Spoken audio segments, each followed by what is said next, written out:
In January of last year, I made pinto beans.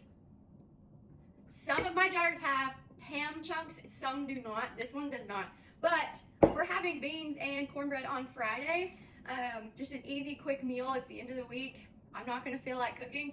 So I'm batch making a bulk batch of cornbread. So this is just some Jiffy corn mix. I add a little bit of sugar and a little extra butter in there. Besides that, Jiffy's pretty good and it's dirt cheap. So this is something I would love to have on my shelf just for a quick, easy meal. Boom, done. So I feel like I've shown you guys this 100 times, but it's seriously so easy. This is oven canning. You guys have asked me 115 times, how long does this last? Is it shelf stable? Do you have to keep it in the fridge? No, you do not have to keep it in the fridge. This is shelf stable. So I have melted butter in here and my little brush, and I'm just gonna go around the edges and butter the jar. Like everything, once it's canned, oven can or otherwise, if your seal is good, and when you pop your jar open, if there's not mold spores or anything, and it smells good and it looks like it should, it's fine to eat. I cannot tell you if it's gonna last a year or if it's gonna last 6 months. It all depends on your seal and how sanitized you have your jars to begin with. If you do it correctly, this could last years on your shelf.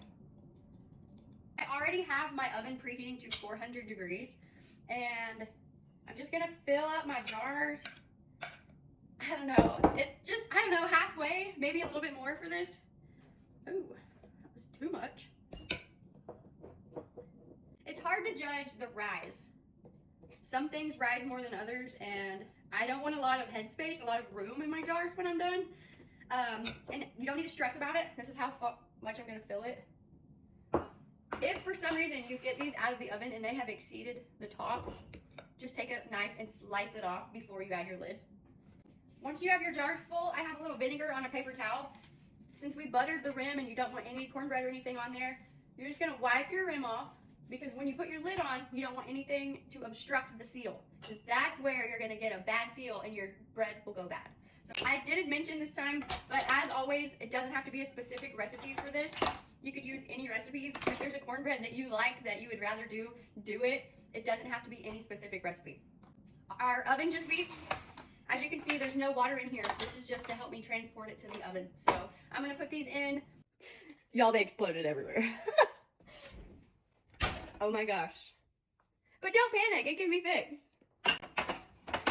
It always upsets me a little bit because I'm like, dang, I could have got like 2 more jars out of all that I'm about to cut off. But you cut the tops off and you eat those. It's so good. I'm just gonna take a knife and cut it off. That easy. I do have a paper towel here. We're gonna wipe the rim again because look, it's got stuff on it. Oh, it's hot, it's hot, it's hot, it's hot. So I've had people ask me, well, do you put this in a canner after you're done? No, this hot jar, super hot. You're gonna crank that lid on really, really tight, and the hot jar is gonna create a seal. It's gonna melt your seal and make it preserved. Okay, as I'm sitting here doing these, I'm hearing these go like they're sealing. The pop, pop, they're sealing already. What I do, this isn't, absolutely necessary, but my oven is off, and I'm going to put these with the lids back in there for like 5 minutes. So here's our shelf-stable cornbread. It's just great to have this on the shelf. Quick grab and eat.